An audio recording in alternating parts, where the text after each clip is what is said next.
Thank you for joining this episode of Healing Race. In previous episodes, Todd and I shed light on our different upbringings and the role that race played in those upbringings. In this episode, Andre asked me when I first became aware of systemic bias against members of the Black community. And I share the first time I heard someone in my social network express support for discriminatory practices, as well as the first time I saw firsthand how people from different races and ethnicities can experience very different living conditions in their neighborhoods. We also discuss whether a desire for psychological safety makes white Americans not want to think about or engage on issues of race, and the risks more generally of not discussing and dealing with issues that we simply can't avoid. So let's get to that conversation now. Enjoy.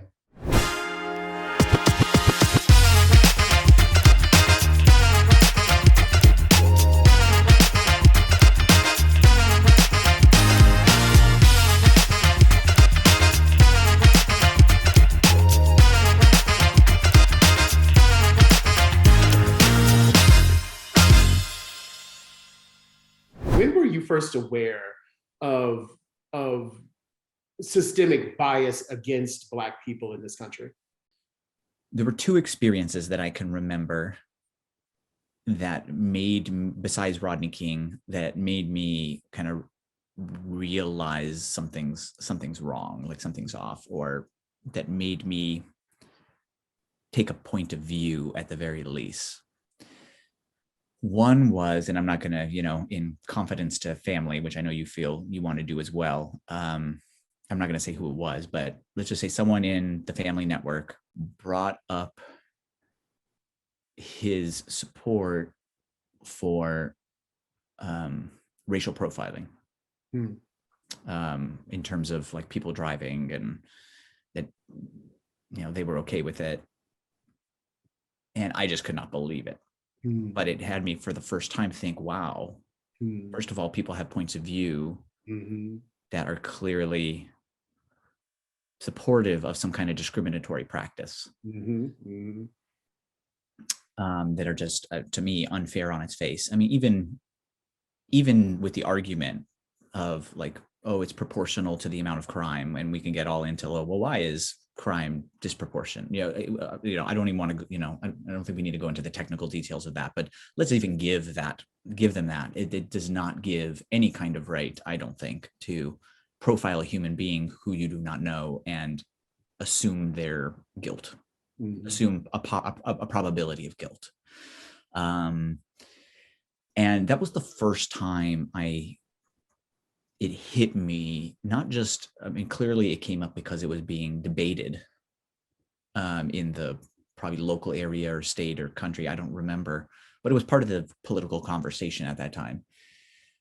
So not only the awareness that that's actually a debate, but the idea that someone in my network who I would just assume to have a fair stance and to be a good-hearted person would carry a belief that would perpetuate some kind of discrimination.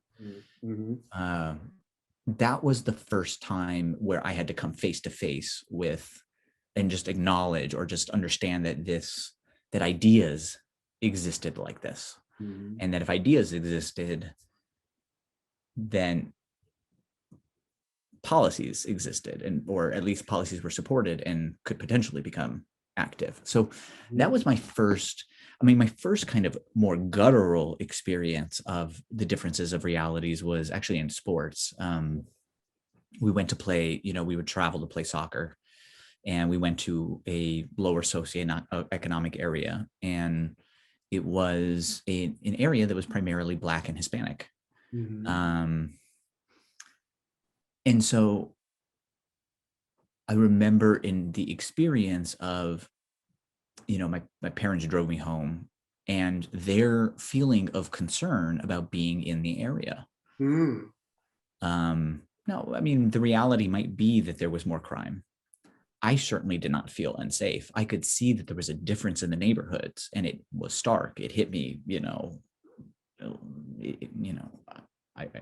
it made me feel bad about it. Like, it made me feel bad that there were Like if I look at the place where I'm from and I look at what at least it looks like here in terms of amenities, like it did not seem right that there were those disparities. The fields that we played on at soccer over there were bumpy. I mean, it was, you could just, I had the first experience of inequity in that way. Yes. That people are living in different realities by no choice of their own. Certainly, people make choices. I'm not saying people, but if I especially think of the kids, they didn't choose to be born in that area. And then their parents were probably kids born in that area. And then their kids were probably, so, and even if they weren't born in that area, they were born somewhere, most likely born somewhere that didn't have the kind of supports that we've talked about, right? And so there's a chain of, there's a chain of people taking action on their experience, but there's also a chain of what they were just given by being born in a particular place as a particular person. And that on its face just seemed not right. And so that was my first time in understanding not like policy that was racially biased, but real living conditions being disparate. And the feeling that someone has, not about just being in a place, but I probably in some unconscious way projected onto the people in that place. And I can imagine the human mind going to, okay, this place feels dangerous. It's mostly made up of people who are of, people of color, Black and Hispanic, Spanish speaking. So, I can imagine the association created in the mind, even if unconsciously and unintentionally. So those were, I think, the first experiences that I had that indicated to me that there were different kinds of lives that people lived, and that in some way there were ideas out there about different people, and that these were based on characteristics that didn't seem fair to, to use as a way of differentiating people and their value. So especially when you talk about, the soccer, going to the soccer fields in the lower income neighborhoods, and, race not really being, a part of the conversation as you were growing up, et cetera. And this was, it was a shock in that moment with respect to being hit in the basketball. I kind of want to tie all that together. Okay. Do you feel, because I wonder whether there is this sense of psychological safety that white people have, so that if I don't associate with these sort of, not don't associate, if I don't engage in my mind with respect to racial strife and racial conflict, et cetera, and I just remain in this sort of world that I have architected for myself, then I'm safe. So I want to know, I guess I'm asking the question, do you feel that there's a contingent of white people who don't engage in the rhetoric around these things, or because it's psychologically uncomfortable for them? So when a person has to acknowledge there is an issue, the other side of that coin is, well, you need to be a participant in doing something about it. So if I don't acknowledge that something is a real issue or that it even exists, then there's no imperative on my part to help in solving a problem. So I really want to explore psychological safety. How does that relate to, can you, I'm happy to answer the question on its face, but just to help me understand a little bit of your thinking, how do you relate that to the story about the soccer field and that lower socioeconomic through area? Your parents? I can explain it through your parents. So the idea came into my mind when you said, or at least maybe related, that your parents felt they were in an unsafe neighborhood by virtue of just the physical surroundings. Sounds like you guys were in a car, you were driving, and the only thing you could judge were the physical surroundings. And because the neighborhood was starkly different from maybe what you are used to, and it was maybe sort of like not as nice. Yeah, I think there's a little context around that I should probably explain. We were going to a school, and we were in an area that has its own brand and its own associations. So Okay. we were in South Central LA, Woo! right? Okay, Now so that gives me some context. that gives you some context. Yeah. Hell yeah. So this, They were like, you can hold imagine up. what's on the local news in LA. You can imagine. So Yes. my parents' reactions had I'm not nothing even to from LA do. and I know South Central. Yes, had nothing to do with, I just want to state it outright, had nothing to do with race or ethnicity, Yes. but knowing that we were in South Central LA and you could see the dilapidated yes context. And so Mhm. that's the context of their feelings. Okay. But there used to be, yeah. Mhm. Yeah. So, but what I was, some of that today. but what I was trying to get across in that piece, in what I was saying is, no matter who you are, myself, my parents, any other people, when you see images on the local news through media about a certain place and a certain group of people in that place and what happens, and when you go to a certain area and you see what it looks like and you have feelings about your personal safety and you just notice who's around, right? I think it's a natural, and I don't want to, I do not want, I don't know if I took that on. I cannot speak for my parents about how they feel. Of course.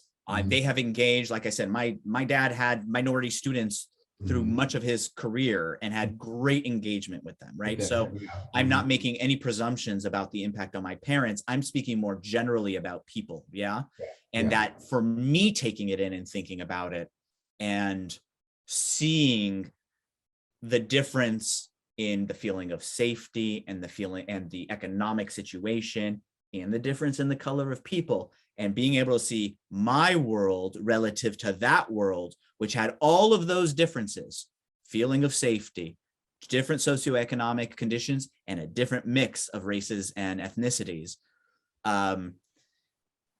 That for me is a kind of symbol and had a strong impact on the different realities that people live in.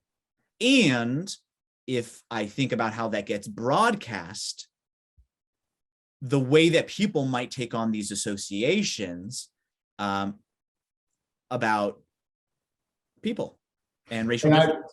Totally. That's what I was trying to get across. Does that make sense? That makes complete sense, because what I'm trying to do now, what I'm asking is to expound on that maybe the acknowledgement of those differences and through all of the media perceptions, et cetera, that a person has taken in, could you architect your framework of thinking in such a way where you don't even want to acknowledge in order to protect yourself, right? Yeah. So I guess to explicitly state it, could a white person say, I don't even want to engage, because if I engage, then I have to acknowledge that this is real. And then that brings its own set of things that make me feel uncomfortable. Like I don't want to have, and so because I want to live in a place of psychological comfort, meaning safety, that me and my physical person and my worldview are safe and they're accurate and they're right, I just won't even engage. Because as a Black person, that's how sometimes it feels, that we're being shut down. Like remember in another episode, I talk about, what if you tell people, no, this is my reality, and people say, so what? So what? Because to deal with your reality makes me feel uncomfortable, so I'm not going to deal with it. But how can we not deal with it when we're all sharing the country together?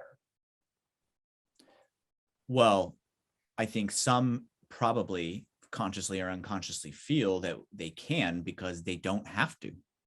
True enough. True. They just don't. They just don't. I mean, I think that's kind of a little bit of the premise of your question, which is if you had to deal with it, you'd feel obliged to do something about it. Yes. That is part of the premise of my question. That's part of the premise. I mean, part of the premise is just the discomfort of that. I think, so going back to the conversation that happened around racial profiling.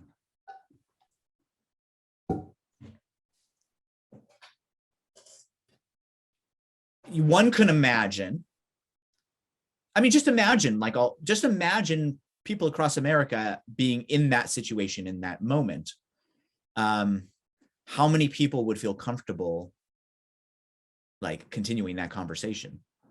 I don't know, race and conflict generally. People, there's a lot of people who are just generally averse to conflict. Conflict averse, yeah. When it comes to their personal relationships, like, I mean, think about what politics in the last few years has done to families and friends, right? And how, you know, there's just a lot of people, they just don't want to talk about it. And like, let's just not talk about politics. Like, let's just not talk about the things that bring conflict into our relationship. I can't do that because I'm someone personally who has to discuss the pink elephant in the room. There's not going to be an elephant in the room and we're all just sitting there, la-di-da, Yeah. Like, you know, you don't see this elephant in the room. I'm like, yeah. So me being a shy person growing up, I can kind of empathize with the feeling of not getting into it. Mm-hmm. Obviously, I've changed. Anyone who knows me over the course of my lifetime knows that I've changed. And now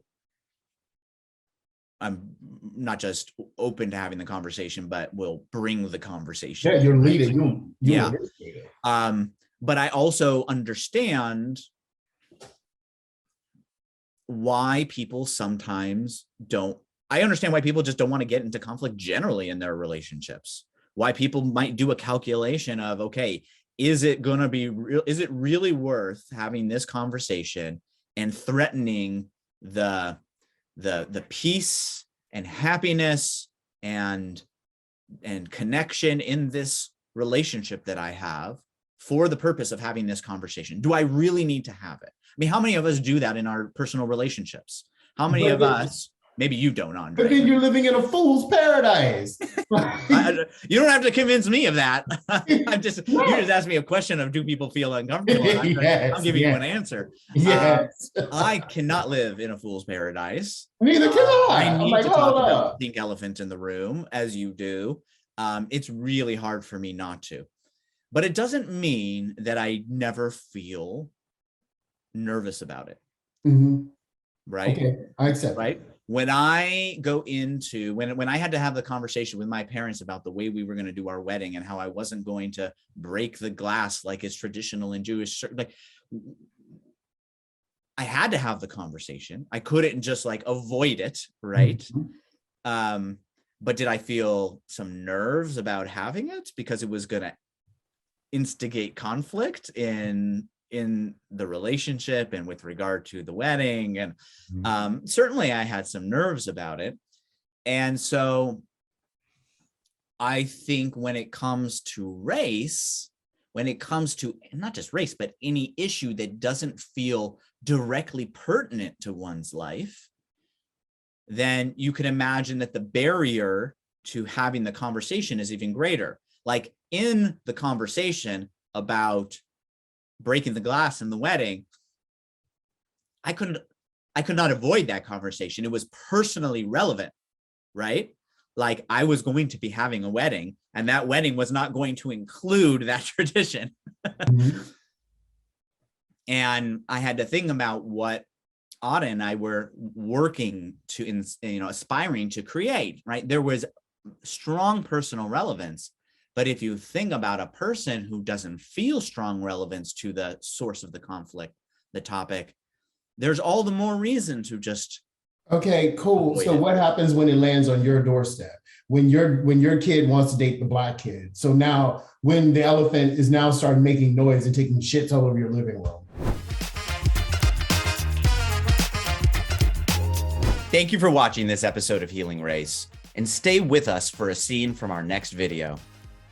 If you want to see more conversations like the one you just watched, please subscribe to our channel, share this video with friends and family, and like and comment on the video below. If you'd like to be a guest on one of our episodes and have an open, real conversation about race, email us at guests@healingraceshow.com. And if there are topics you think we should cover, we'd love to hear them. So please email your ideas to topics@healingraceshow.com. As always, thanks for your support. We look forward to continuing the conversation with you. Now, here's a scene from our next Healing Race. So with respect to race and public policy, then where is the line? When do we start having the conversation? Okay, we say, okay, now the elephant is making noise and we need to deal with the elephant. Because it feels like in the US, we kick cans down the road. To watch the rest of that episode, go ahead and click the video below me. To see a different compelling Healing Race episode, you can click the video below me. We look forward to seeing you in the next video.